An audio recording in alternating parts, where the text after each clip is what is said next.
What's up, y'all? Corwin Gilliams here from CLG Lifestyle, coming at you with a quick message. Listen, some of y'all have some Goliaths in your life right now, and when people talk about Goliath, they often talk about the story in the Bible with King David and the Palestinian, right? But I want to give you a more metaphysical, allegorical, symbolic definition of what a Goliath is. A Goliath is any person, place, or thing, environment that is preventing you from being the person God created you to be. And so you'll find that in our lives, we have become accustomed to environments, people, including family members who we love wholeheartedly. We are loyal to a fault. And it is only when we allow God to truly shine his light, to truly use the spirit of truth to illuminate, right, the darkness in our lives, even when we don't want it to happen, right? I can tell you a lot of the times, right, when I was like, God, reveal this to me, and he ain't reveal it, I would feel some type of way, right? Because when we ask God for something, we want him to respond automatically. We want him to respond on the whim right away. But a lot of the times, the reason why God is not responding when you think he should is because he's trying to protect you. He knows that if he was to really reveal to you in totality the revelations of truth around you that you've been blinded to for whatever reasons. Many of us, we've come from addiction, we've come from self-hate, things that we've experienced as children, manifested as abuse, manifested as engaging in toxic relationships and things like that. And so when you've been programmed, when your mind has been programmed to believe life is a certain way, that people is to be a certain way, that you are to be a certain way, you can't help but see through the lens of your perspective, right? We are the sum of our experiences. And so when you begin to, as the prodigal son did, begin to come home, right? You begin to call upon your father. You may not know exactly how you define God at this moment. For me, my God is the God of Abraham, Isaac, and Jacob. I didn't always feel like this. I didn't always have this definitive definition of who God is. But I'm grateful that I do now, this day. But in my beginning of my spiritual walk, I used to refer to God as universe, a higher power, right? Of course, he is the highest power. But this is the language that I used to use when I was a baby in the spirit, okay? And so as I've grown, I've become more definitive and more certain about the God that I serve. And so God has been so gracious to me to the point where I feel compelled to come on here and share with you guys a lot of things that I probably wouldn't share otherwise. But I feel confident, I feel assured that in this testimony, in this sharing, in these truths, that somebody's going to break free. And even if it's one person, job well done, right? So when God began to reveal to me things in my life, people, places, and things that I thought I would never leave, I thought I would never separate myself from them, right? It was very hard to accept what God was revealing. And this is one of the reasons why when you know what to do, you have the intelligence to see what to do, but you don't have the strength. You don't have the courage to make the right decisions. And so culturally, there's a lot of belief systems in terms of blood is thicker than water. If someone, you've known someone for a long time, you feel indebted. You feel like you have to, whatever happens, whatever they do to you, you have to accept it. And that is not true. Even Jesus, when he was doing his miracles and doing what he was supposed to do, he only had time for the people who was willing to accept him and see him for who he is, okay? And so that is going to be the same for you. If you really want to become the man or woman that God created you to be, you are going to have to remove yourself from people who are not willing to accept this you, your God-defined you, your divine you, the you that is, was, and will always be. So as you begin to transform your mind, as you begin to shed the layers of deception, the layers of people pleasing, the layers of creating an image and a likeness that's of this world because you want to be liked by the world. You want to be liked by certain people. You want to be validated. You want to be accepted.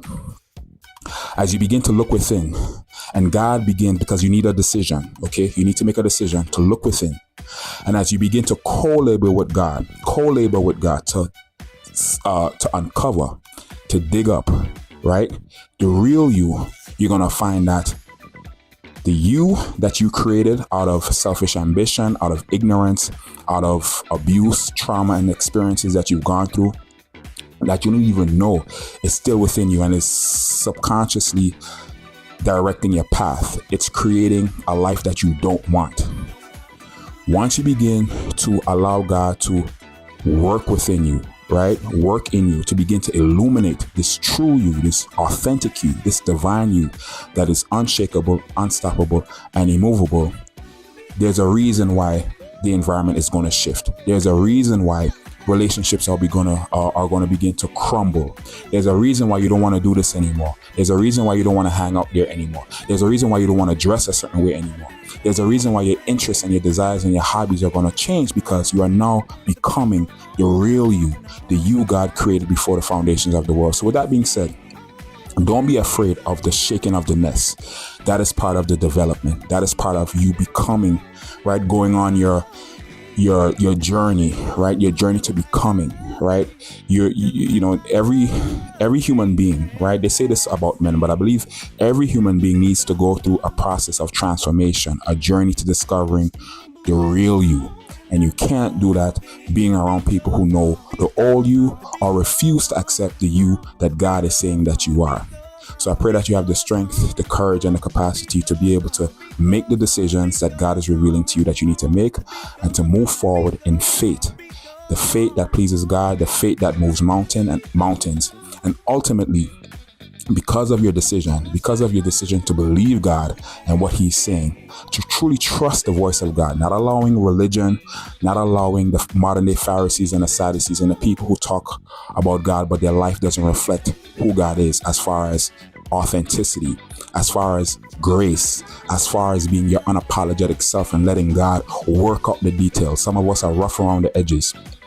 Okay. And that's just because maybe that's how God made you. I did a post recently about having a strong personality and not allowing people, places, and things to have you compromise this strong personality that God has given you to be an influence in an industry that needs, strong personalities, that needs people who are sure about themselves, who know what they want, who are unapologetic and uncompromising, and in many cases will die because of their convictions, will die for their convictions. Okay. So part of CLG lifestyle is the restoration of the human race in terms of their God-given identity.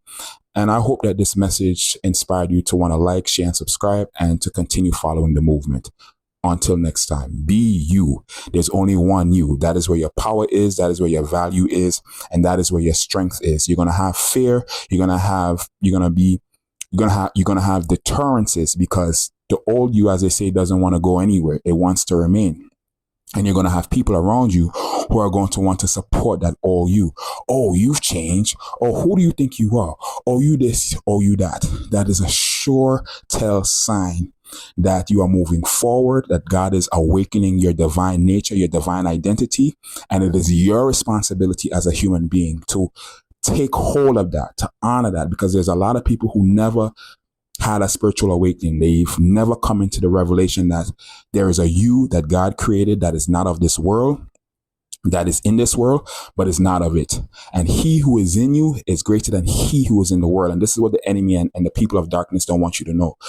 They don't want you to know that when you truly embody your authentic identity, even if it goes against cultural and societal expectations, that in you embodying your authentic God-defined identity, that you become a force not to be reckoned with. In that, and I want to explain that, okay, because I did a research on the terminology or the phrase "a force not to be reckoned with." And when you do the research, they're going to tell you a BS meaning that has nothing to do with what God revealed to me as far as his thoughts and his ways being higher. And what he said to me is that, you know how people say he or she's a force, not a force to be reckoned with, right? That's what they say. God says that we, his people, his children, the kingdom of God's citizens, are forces not to be reckoned with. In other words, don't even pull up. Don't even try it. Because if you do, you're going to have a regret for the rest of your life. And I mean that in the most righteous way. With that being said, don't forget to like, share, and subscribe. And I'll talk to you all later.